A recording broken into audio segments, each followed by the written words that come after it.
Good afternoon, Southern California. I'm John Baldwin with John Hart Real Estate, and today is Monday, August 22nd, 2022. Wanted to jump into some data. You know, I love data. But I also want to talk about some anecdotal stuff. There is a guy I follow on Instagram. He's a big sort of content creator, guru kind of dude. Neil Home, what is it? Neelhome on Instagram. As I said, he's a mortgage lender, but he puts out great content and he helps realtors, do better content so we can get more good information out to you. But what I thought was interesting today is he was talking about the anecdotal information he's getting from people he talks to. We're talking not just, the lawn guy. We're talking everybody from the lawn guy, all the way up to the billionaire. So we're talking every price point across everything. I believe Neil is in Vegas, so he's rubbing elbows with billionaires and lawn guys. We're talking everybody. And when you have 10 people across price points, across income points, across everything, across, every sort of career telling you that they're all waiting for the crash so that they can buy things on the cheap, it makes me want to look at the data even more and go, wait a second, why is everybody thinking this thing when I am thinking something else? I've even got agents telling me that prices are about to crash, and I'm just looking at it going, how? How are prices going to crash? We have maybe 3 months of inventory right now. We're really tight on inventory. I'll get into some of those numbers in a second. I've got the LA County numbers. This is for the end of July. I don't have August numbers yet. I've got those numbers. I've got a Los Angeles County housing report from a guy who's basically a data analytics guy. He does data for realtors, mortgage brokers, and that kind of thing. So I've got that. And then I've got a great article here from realtrends.com that I want to jump into right now. And let's see if I can get us over to it. So, all right. So here's the article. It's on realtrends.com. The market slowdown is slowing down. Fewer sellers are listing their homes as buyer demand cools. So this is from, Friday? And then it talks about data that comes out of a Redfin report that came out on Thursday. But this is talking about listings. And in this type of cycle, the common knowledge is that we should be having tons of houses hitting the market right now, because anytime the market goes up, it has to come back down, right? That's the common knowledge. But what we're looking at is that we've had crazy appreciation for a few years now with artificially low interest rates. And now that interest rates are back to normal in that almost 5%, we're just below 5% today. That this return to normalcy, it is so strange that people have been in this artificially low interest rate environment for so long that a return to normalcy is abnormal. And the only thing they can think of is that anytime a market shifts, they have a recency bias. So not only are their recency bias is the last 2.5 years has been normal, but also the last recent crash or market change was 2008 when everything went off a cliff. Now, when we look at the data, I think the data is telling us something else. I even have agents telling me that they're expecting a crash. I don't agree with that. I'm still looking at total inventory and things like that. And until inventory ticks up to about that 6-month mark, and houses start sitting on the market more than 90 days, then I think we're going to start definitely getting into a situation where we might have some downward pressure. But right now, and especially with this data, so what this article is saying is that the number of new listings was down 14% from a year ago, the largest decline since June 2020. As a result, the overall number of active listings during the period fell 0.2% from the prior 4-week period. So we have fewer listings in the MLS. Now, we've been complaining about inventory for a while. We were complaining about inventory in 2018 and 2019. So, I mean, this is not a new phenomena. But what we're looking at here is as the media hypes the slowdown, sellers are going, well, if I'm not going to get 20 offers, I'm not going to put my house on the market, which then actually, in a weird way, helps stabilize the market and keep it appreciating. So, this return to normalcy I've been talking about in my last several videos means that we're going back to a normal 3 to 7% appreciation. And this is obviously going to be dependent on your individual house. The gorgeous houses that are completely 100% done, totally turnkey and ready to go, they're always going to get multiple offers and most likely sell above asking, no matter what the rest of the market is doing, because there are always people that need to buy.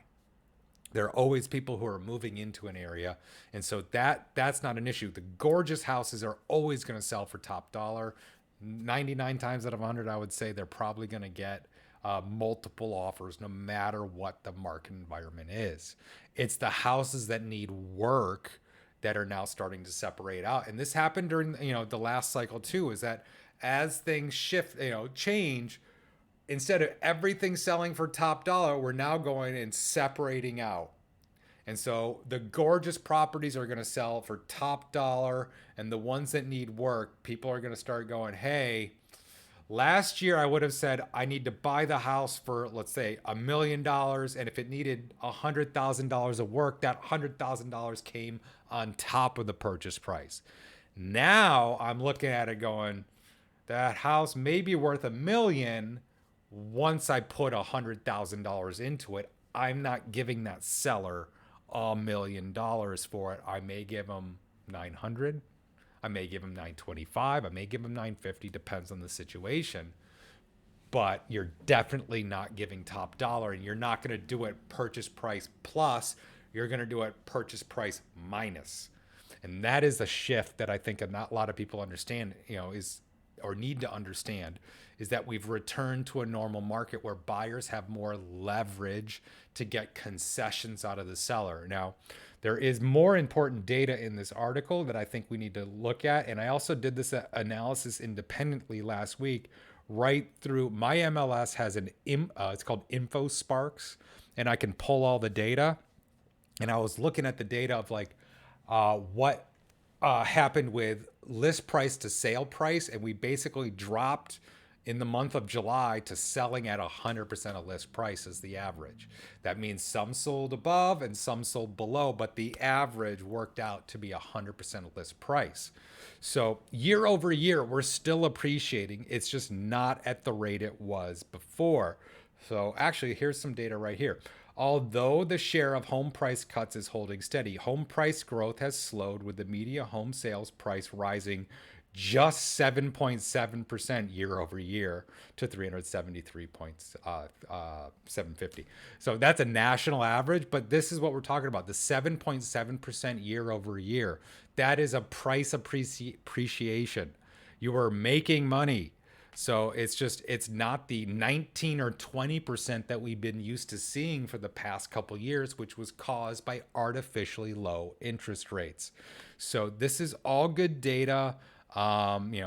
This is, so yeah, what else can I show you? Oh, in addition, just 41% of homes sold above list price compared to 51% a year ago. So fewer bidding wars, but there are still bidding wars going on. And as I said earlier in the video, instead of bumping up against 20, 25, 30 offers, I might be bumping up against 2, 3, 5 offers instead. And then the second half of the sentence is really important. As the sale to list price ratio fell to 100.3% from 101.6% a year ago. Now, as I said, when I did the analysis in my own MLS, it went from selling at an average of like 103, 104% of list price to 100%. So again, we're not crashing like some people would like to cheerlead us into.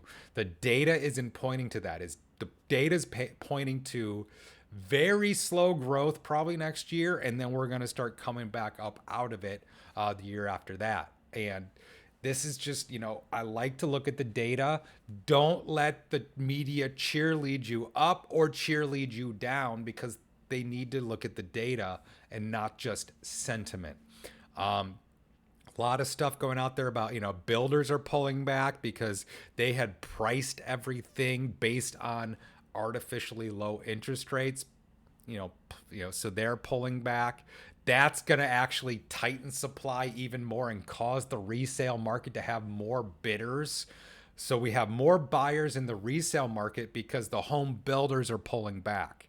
So that's going to help you as a homeowner get more for your house right now. So all these little factors pull together. And I think we need to look at all the data and just not freak out. Don't let the Chicken Littles of the world tell you the sky is falling, when you can look at the data yourself and go, you know what? I don't think it's that scary. I think we're going to return to normal.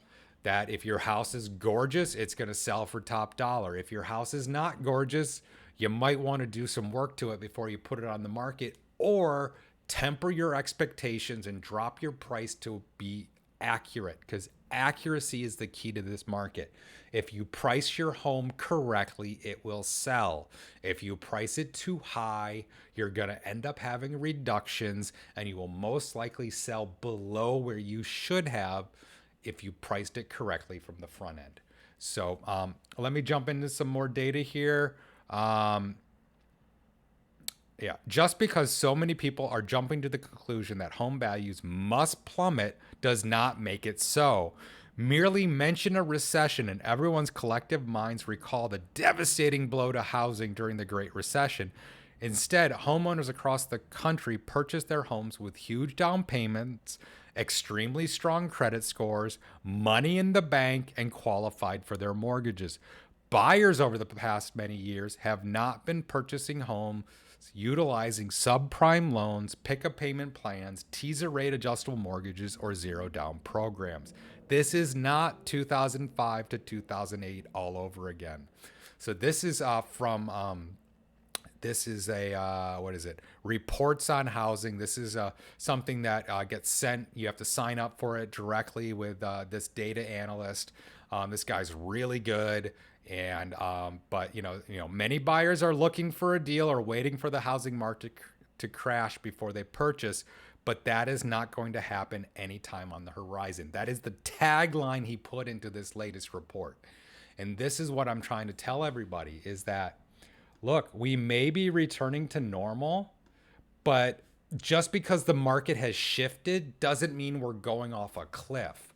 Is there a pullback? Yes, buyers are pulling back. Absolutely. Sellers are pulling back too. So we don't have a flood of houses hitting the market, creating downward pressure. So we still have fewer homes on the market today than there were before COVID hit in 2020. So I still think it's a great time to buy. It's still a great time to sell. You just need to know what you're getting into, look at the data, and understand that, trying to time the market perfectly is very difficult. You need to basically look at it. Does it make sense for your finances, and can you afford it? The other thing that Neil was talking about in his Instagram stories today, I thought was really interesting. He talked about his biggest financial mistake. And I thought this was interesting because I think it plays into what I've been talking about today. And what he said is he lost $300,000 by freaking out and selling his house when it was underwater. So he bought in Vegas, kind of toward the top of the market, spent a fair amount of money on a house, and then everything crashed in '08. And then his house went from being worth about 800K to being worth about 525K. And instead of just holding out, he sold short.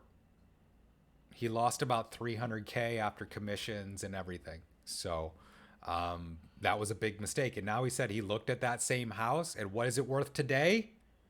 1.3 million. So if he'd just tempered the storm, kept making the payments, refied when the interest rates dropped, that's another thing you need to think about. Because think, if he had held on to his house and maybe refied when rates came down and made the payments a little better, he probably could have held on to that house and not lost that $300,000 and had a ding on his credit from a short sale.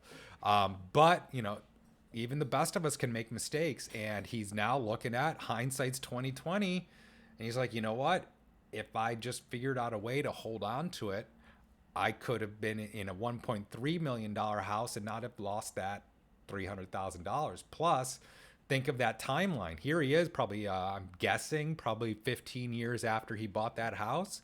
He would have had paid it down significantly, and if he sold it today, he'd be on a absolute pile of equity. So this is all good information, and I'd love to sit down and talk with you about it. Let's talk about your selling strategy. If you're not in your dream house right now, how can we get you into your dream house? So give me a call, 213-973-3777, and let's get your house sold.